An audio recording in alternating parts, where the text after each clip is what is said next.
പത്തനംതിട്ട കോന്നി ഇളകൊള്ളൂർ അതിരാത്രം സുപ്രധാന യാഗനാളുകളിലേക്ക് ഇന്നു മുതൽ സോമയാഗം പൂർത്തിയാക്കി അതിരാത്രത്തിലേക്ക് കടക്കുകയാണ്. ഇടതടവില്ലാതെ വേദമന്ത്രങ്ങൾ മാത്രം മുഴങ്ങുന്ന യാഗഭൂമിയായി ഇളകൊള്ളൂർ ശ്രീ മഹാദേവർ ക്ഷേത്രം മാറി. യാഗഭൂമി വേദമന്ത്രങ്ങളാൽ മുഖരിതം.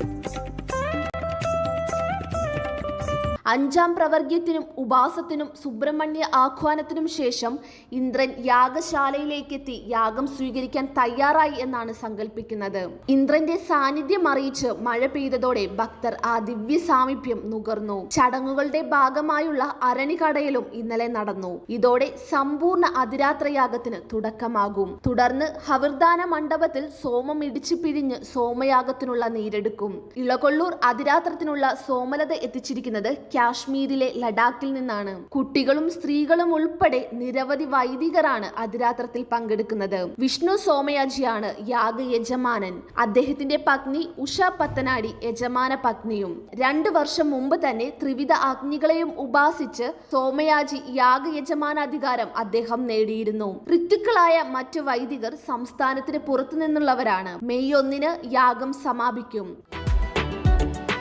You are watching India's first NGO television, Malanadu TV India.